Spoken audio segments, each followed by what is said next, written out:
This is a fairly short chapter, 23 verses. Starting at verse 1. Saul lived for 1 year and then became king. And when he had reigned for 2 years over Israel, Saul chose 3,000 men of Israel. 2,000 were with Saul in Michmash and the hill country of Bethel, and 1,000 were with Jonathan in Gibeah of Benjamin. The rest of the people he sent home, every man to his tent. Jonathan defeated the garrison of the Philistines that was at Geba, and the Philistines heard of it. And Saul blew the trumpet throughout all the land, saying, "Let the Hebrews hear." And all Israel heard it, and that Saul had defeated the garrison of the Philistines, and all that Israel had become a stench to the Philistines. And the people were called out to join Saul at Gilgal. And the Philistines mustered to fight with Israel 30,000 chariots and 6,000 horsemen, and troops like the sand on the seashore in multitude. They came up and encamped at Michmash to the east of Bethaven. When the men of Israel saw that they were in trouble, for the people were hard pressed, the people hid themselves in caves and in holes and in rocks and in tombs and in cisterns. And some Hebrews crossed the fords of the Jordan to the land of Gad and Gilead. Saul was still at Gilgal, and all the people followed him trembling. He waited 7 days, the time appointed by Samuel. But Samuel did not come to Gilgal, and the people were scattering from him. So Saul said, "Bring the burnt offering here to me and the peace offerings." And he offered the burnt offering. As soon as he had finished offering the burnt offering, behold, Samuel came. And Saul went out to meet him and greet him. And Samuel said, "What have you done?" And Saul said, "When I saw that the people were scattering from me, and that you did not come within the days appointed, and the Philistines had mustered at Michmash, I said, now the Philistines will come down against me at Gilgal, and I have not sought the favor of the Lord. So I forced myself and offered the burnt offering. And Samuel said to Saul, "You have done foolishly. You have not kept the command of the Lord your God, with which he commanded you. For then the Lord would have established your kingdom over Israel forever. But now your kingdom shall not continue. The Lord has sought out a man after his own heart, and the Lord has commanded him to be prince over his people, because you have not kept what the Lord commanded you." And Samuel arose and went up from Gilgal. The rest of the people went up after Saul to meet the army. They went up from Gilgal to Gibeah of Benjamin. And Saul numbered the people who were present with him, about 600 men. And Saul and Jonathan his son and the people who were present with them stayed at Gibeah of Benjamin, but the Philistines encamped at Michmash. And the raiders came out of the camp of the Philistines in 3 companies. One company turned toward Ophrah to the land of Shual. Another company turned toward Beth Horon, and another company turned toward the border that looks down on the valley of Zeboim toward the wilderness. Now there was no blacksmith to be found throughout all the land of Israel, for the Philistines said, "Lest the Hebrews make for themselves swords or spears." But every one of the Israelites went down to the Philistines to sharpen his plowshare, his mattock, his axe, or his sickle. And the charge was 2/3 of a shekel for the plowshares, and for the mattocks, and 1/3 of a shekel for sharpening the axes, and for setting the goads. So on the day of the battle, there was neither sword nor spear found in the hand of any of the people with Saul and Jonathan, but Saul and Jonathan his son had them. And the garrison of the Philistines went out to the pass of Michmash. We've already talked about Saul living for 1 year and becoming king. I believe that was the year that he was anointed before the coronation in Gilgal. I might be wrong on that, but he obviously was not made king at 1 year old. If it's not the way that I understand it, then I don't understand it. After he was king for 2 years, that's when these events are happening. So we have a little space for the first half. However, what Samuel told him, as far as waiting for 7 days, we see was still in place, and that Saul did not listen to it. We'll get to that. We see that in the first 4 verses here, Saul creates a standing army. If we remember in the previous battle, 300,000 Israelite army plus 30,000 from Judah, right? 330,000. Big, strong army, okay? As we see here, Saul has a standing army that is split into two companies. And the company that Saul keeps with him is 2,000 men. And the company that goes with his son Jonathan is 1,000 men. So we see now that they're only keeping a 3,000 person standing army.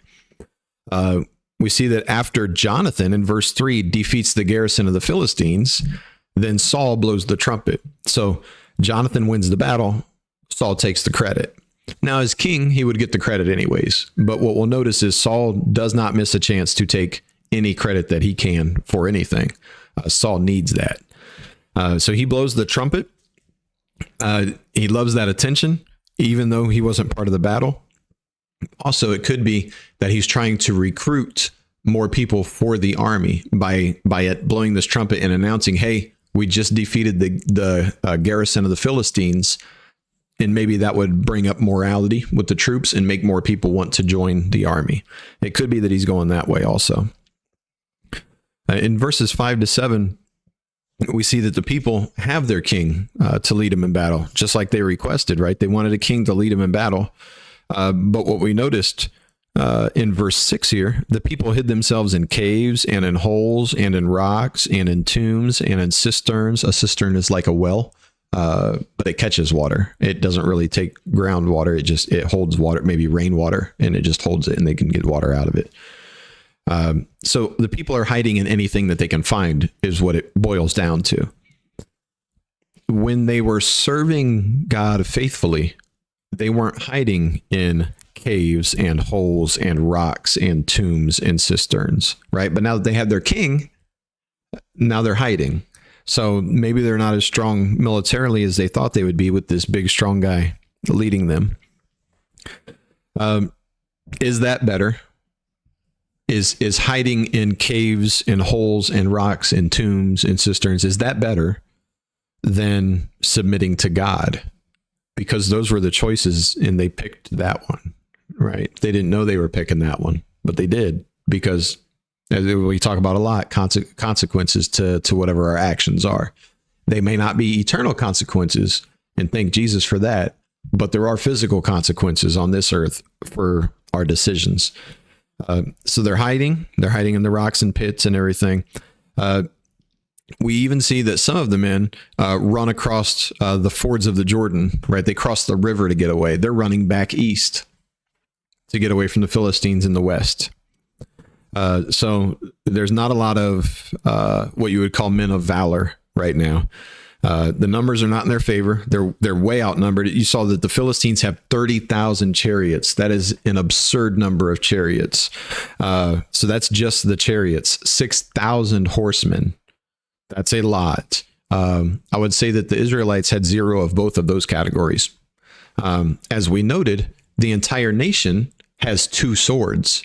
Saul and Jonathan have the two swords. Nobody else in the army even has swords. They're using farm equipment to fight with. Okay. And the reason that they don't have swords is because the Philistines are the metal workers. So they won't make them swords. Why would the Philistines make the Israelites swords? They won't, but they'll sharpen their farming stuff, right? They want the Israelites to keep being able to farm. Why?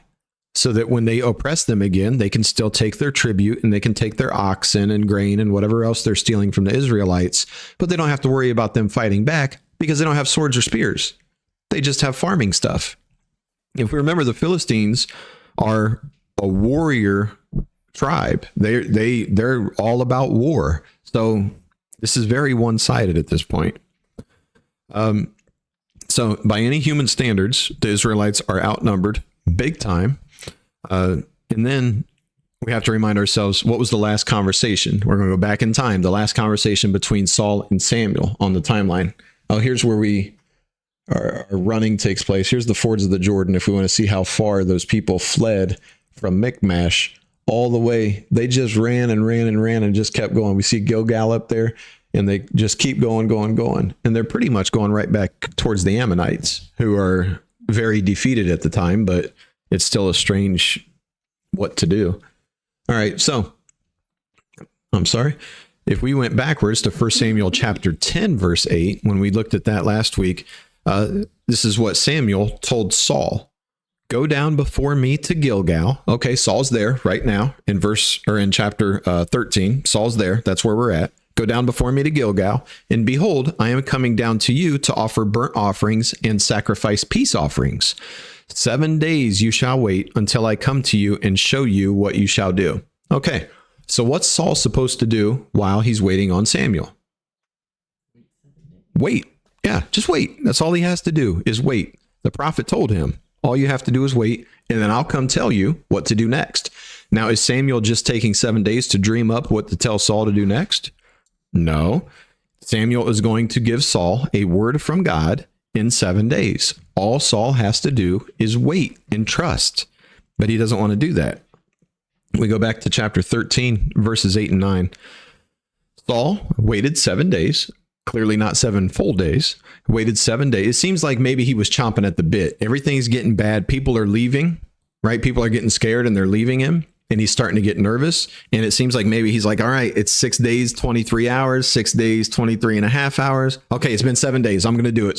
Samuel's not here yet. I'm just going to do it, right? It seems like Saul is chomping at the bit, anxious, nervous, scared, embarrassed, probably all of those things. So Samuel didn't come by the time Saul wanted him to. So Saul says, bring the burnt offering here to me and the peace offerings. And he offered the burnt offering. Who offers the sacrifices and offerings? Isn't it just the priests? Just the priesthood. Okay. So why did Saul do this? We covered he's probably scared. He's probably anxious. He's probably embarrassed. But are any of those a good reason to go against what you've been told? We'll say what you've been told by God. Samuel told him what he was to do. The presumption is that Samuel was telling him the words of God what to do. Okay, Samuel wasn't just making stuff up. So what would be a good excuse for Saul to go ahead and sacrifice this instead of waiting for Samuel? There isn't one. Saul knows there's not one. Samuel knows there's not one. But we see in verse 10, it says, as soon as he finished offering the burnt offering, behold, Samuel came, and Saul went out to meet him and greet him. Saul doesn't have any problem with what he's done. He doesn't even see any issue, right? To him, okay, Samuel was running behind. I handled it. I'm the king. Hey, here comes Samuel now. Let's go talk. There's no sense of that he feels like he did anything wrong. But Samuel knows right away. Verse 11, what have you done? And then Saul starts defending himself. When I saw the people were scattering from me, that means they were leaving, right? They were getting scared, and that you did not come within the days appointed, and that the Philistines had mustered at Michmash. So he sees the enemy, the enemy army is growing big. He sees that his people are leaving, probably because they're scared that the enemy army is growing big. He doesn't see Samuel yet. He's expected him by now, but he hasn't waited the full time. And he says, verse 12, I said, now the Philistines will come down against me at Gilgal. So he's like, they're going to attack me. So I need to hurry up and do my sacrifices thing, right? He's doing a thing. He's trying to purchase a military victory with these animals is what he's doing. If I saw Samuel do these sacrifices before, I can kill an animal and repeat what Samuel said, and then maybe God will bless us in this battle because the Philistines are about to attack. This is how I can win.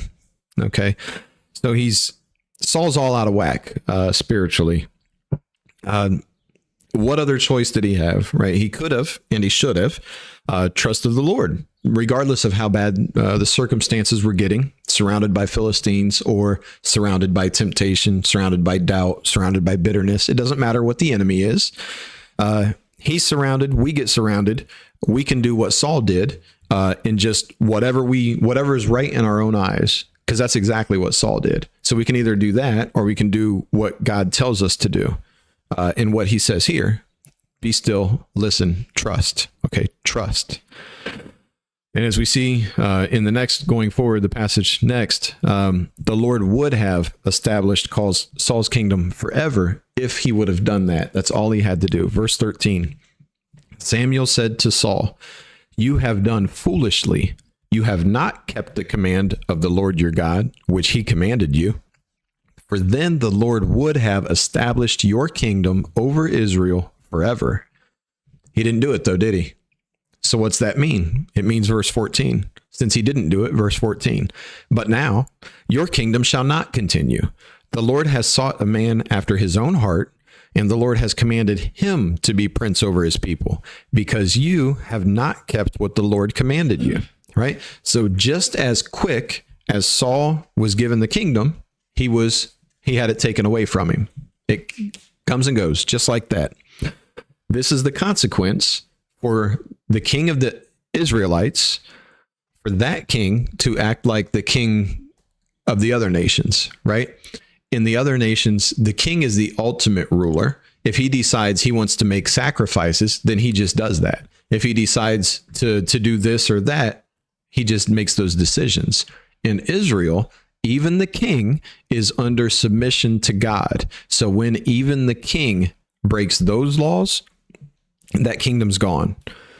So that's the consequences for acting like a king of some of the other nations. If you don't care about the rules given by God on how to govern his people, he'll do what he did in verse 14, and he'll declare that your bloodline will not continue on the throne. Okay? So Saul's bloodline is going to be replaced with a king that desires to do God's will. It says a man after my own heart. And you may have heard that term before. Verse 15, "And Samuel arose and went up from Gilgal, and the rest of the people went up after Saul to meet the army. And they went up from Gilgal to Gibeah of Benjamin. And Saul numbered the people who were present with him, about 600 men." So we are a long way from 330,000. We're even a long way from 3,000. Now we're at 600 men. Verse 16, "And Saul and Jonathan his son and the people who were present with them stayed in Gibeah of Benjamin, but the Philistines encamped in Michmash. And raiders came out of the camp of the Philistines in 3 companies." And it shows that they went to these 3 separate towns. There's only 600 men with Saul. How can he possibly hope to defend against the Philistines, for one, but then also be able to also defend these 3 smaller towns that the Philistine raiders are going into? And these raiders at that time do the same thing that the raiders do in these times. It's very similar to the things that happened last October. That is a good example of raiders coming into a country. They come in by surprise while people are just conducting everyday life. They might just kill and or kidnap a bunch of people to take back. They might take cattle. They might take food. Who knows what it is? But really, the whole point is they're not attacking your city necessarily to take it over. It's more of an attack on the people. We're taking people back with us. We're taking food and crops back with us. We're taking animals back with us. We might kill a few people that aren't suspecting it out there. The point is to cause chaos, and they're good at it. And then we see one of the problems. How can you defend yourself against the raiders if, in verse 19, as we read, there was no blacksmith to be found throughout all the land of Israel? Right? The Philistines know metalworking, and the Israelites don't. So no blacksmiths, no swords, no spears, right? They would pay the Philistines to sharpen their farming stuff, like we talked about, because the Philistines want them to be able to keep farming. They just won't supply them with weapons that they can defend themselves with. But they don't want them to farm and also be rich. So we might skip over the fact that they're charging them an arm and a leg just to sharpen their implements. It's a very expensive price that they're paying for that. So their point is to try to bankrupt the Israelite nation economically by charging them so much just to be able to do their farming and leave them no extra resources that they might be able to bring together an army to defend themselves.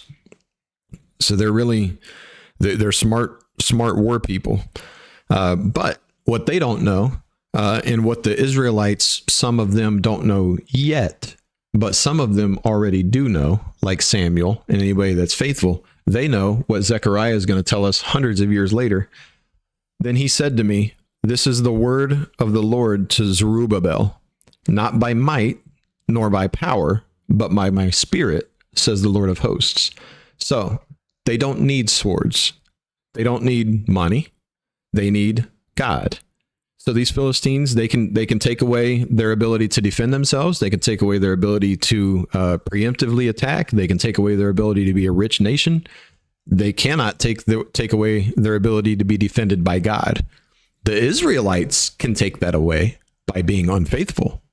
But if they're faithful, then the God that defends them, it does not matter what the Philistines have. We'll find that out when we get to chapter 14. That's where we'll stop for today.